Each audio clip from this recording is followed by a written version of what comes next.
अस्सलाम वालेकुम। मैं हूं फैसल तारिड़।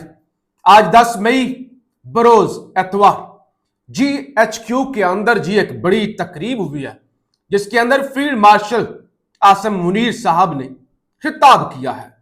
क्या GHQ के अंदर तब्दीली आई है, फील्ड मार्शल की जानिब से क्या कहा गया है और अब क्या तजज़िये होना शुरू हो गए हैं, क्या यानी मामलात किस तरफ जाने जा रहे हैं, खासतौर पे इस खिताब के बाद इस हवाले से इस वीलॉग के अंदर हमने बात करनी है। लेकिन सबसे पहले जो भारत के अंदर इनकलाब आया है, जिसको सही मानों में इनकलाब कहते हैं, जोसेफ विजय तमिलनाडु के वजीर आला बन गए हैं। किस तरह से वो वजीर आला बने हैं, यानी अब आप सोच रहे होंगे कहां पाकिस्तान की सियासत, कहां GHQ, कहां से उठा के भारत को ले आए, कहां से उठा के इनकलाब को ले आए।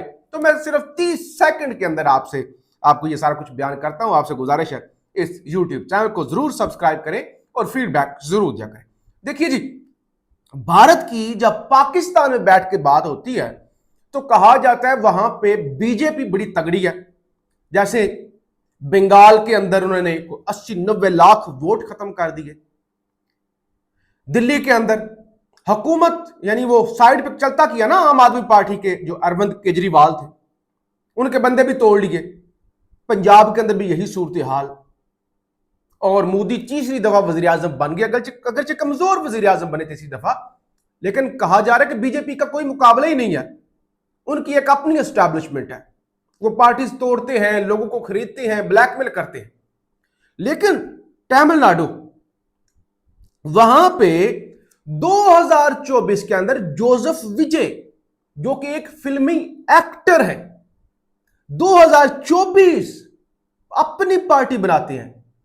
भाई 2024 ये बनाई है ना पाकिस्तान के अंदर पार्टी, वो इकरारुल हसन साहब ने और जवाद अहमद साहब बराबरी पार्टी, और कितने ही लोग अपनी पार्टियां बना के बैठे हुए हैं। कोई 168 से ज्यादा तो पाकिस्तान के अंदर पार्टियां रजिस्टर्ड है गालबन। कितने बना के बैठे हुए हैं, एक एक सीट की पार्टी, आधी आधी सीट की पार्टी, ऐसे ही हवा के अंदर पार्टी। 24 के अंदर पार्टी बना रहे हैं। आज 10 मई को उन्होंने ओथ ले लिया है, हल्फ उठा लिया है। वजीर आला का एक्टर थे और चेन्नई कॉलेज से ड्रॉप आउट यानी वहां से निकाले गए।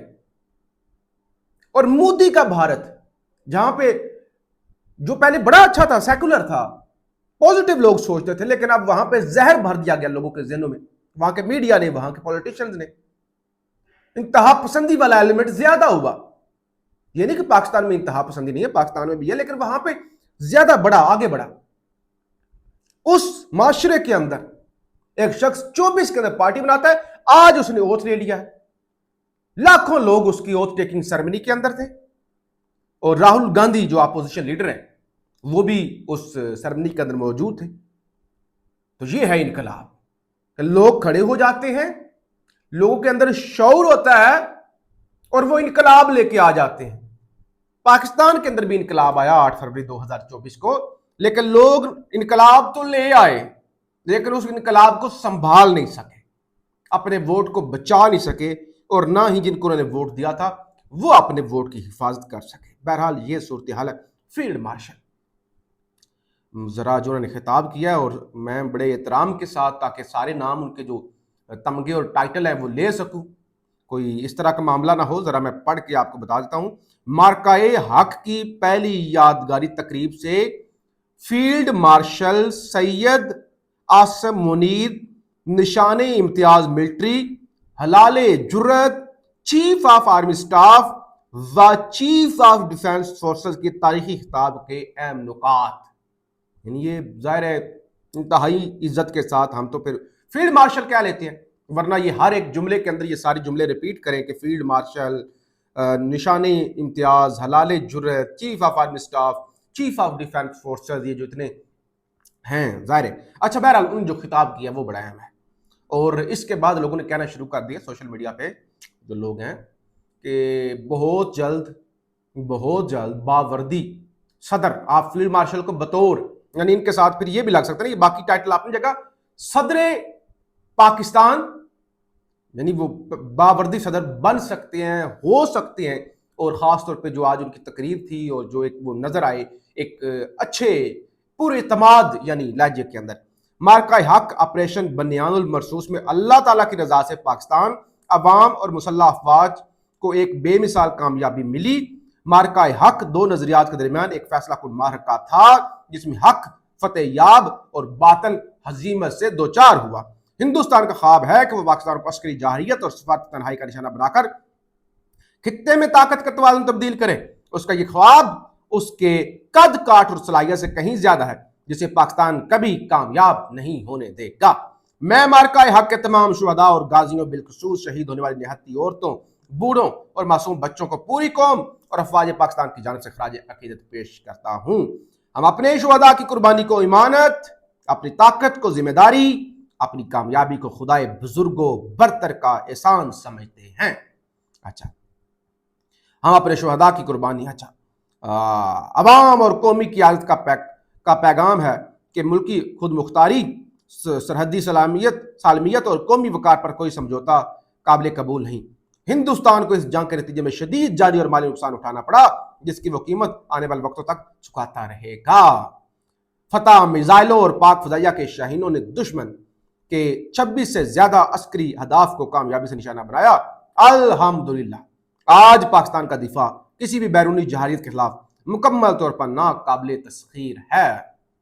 दुश्मन जान ले, पाकिस्तान के खिलाफ आइंदा मुहिम-जोई के असरात महदूद नहीं बल्कि इंतहाई खतरनाक होंगे और ज्यादा तकलीफ पहुंचेगी। उन्होंने कहा भाई आगे से पंगा लिया तो फिर हम और ज्यादा मारेंगे।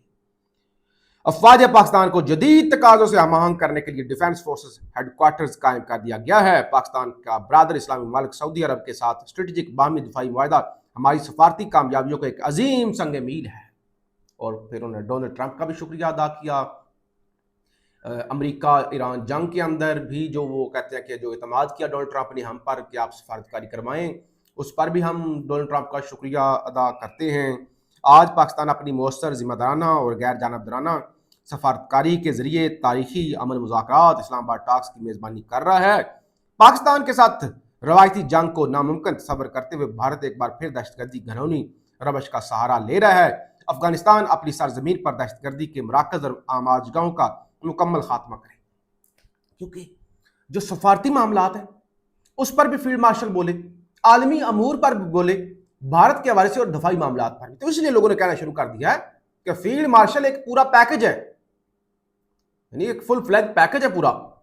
वो स्टेट्समैन यानी मुल्क चलाने के हवाले से, यानी मैशत भी और वो सारा मामला जो होता है तो वो हो सकता है। अच्छा, मैं पाकिस्तान बिलखुसूस खैबर पख्तूनख्वा और बलोचिस्तान की गयूर अवाम, अफवाज पाकिस्तान और कानून नाफिज करने वाले अदारों की तमाम बाहिम्मत और गयूर एहलकारों को सलाम पेश करता हूँ। हम हर बेगुनाह पाकिस्तानी के खून का बदला लेंगे और दहशतगर्दी के खिलाफ ये आखिरी दहशतगर्द के खात्मे तक जारी रहेगी। हम हर महाज पर कश्मीरी अवाम की सियासी, सफारती और इखलाकी मदद जारी रखेंगे। हमारी मंजिल वो मुकाम है जिसका ख्वाब हमारे इस्लाफ ने देखा था। पाकिस्तान का सबद हिलाली परचम उम्मीद का इस्तारा है और इसका मुसल्लह अफवाज मुनज़्ज़म और हर लम्हा तैयार हैं। पाकिस्तानी कौम हमारी ताकत है और हम कौम की कुव्वत हैं। ठीक है, पाकिस्तान का मुस्तकबिल इंशाल्लाह बहुत रोशन और ताबनाक है। जब हक और बातिल मुकाबल हों तो फतह हमेशा हक होती है।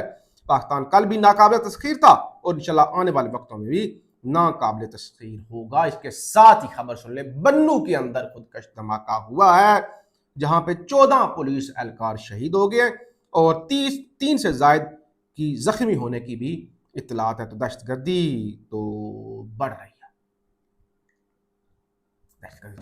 बहरहाल फील्ड मार्शल खिताब उन्हें सलामी भी पेश की गई और ये सारा मामला हुआ। फिर पिंडी के अंदर आज एक कचहरी चौक के अंदर एक कोई 3 से 4 अंडरपास और पुल शुल, वो बड़ा लंबा एक प्रोजेक्ट था अरबों रुपए का, उसका भी मरियम नवाज इफ्तिताह करने जा रही है। मार्का हक स्क्वायर उसका नाम रखा गया है और बाकी भी ज़ाहिर है जो खबरें आएंगी वो भी आपके सामने रखेंगे। आज तो टीवी स्क्रीनों पर और हर तरफ फील्ड मार्शल ही छाए हुए हैं भरपूर। पिछले 5-6 दिनों से पाकिस्तान में वह यही चल रहा है, पेट्रोल महंगा है, लोग मजबूर हैं, इस तरह तो ज़ाहिर किसी का ध्यान नहीं है। बहरहाल हम आपको रिपोर्ट करते रहेंगे, फीडबैक ज़रूर दीजिएगा। पाकिस्तान जिंदाबाद।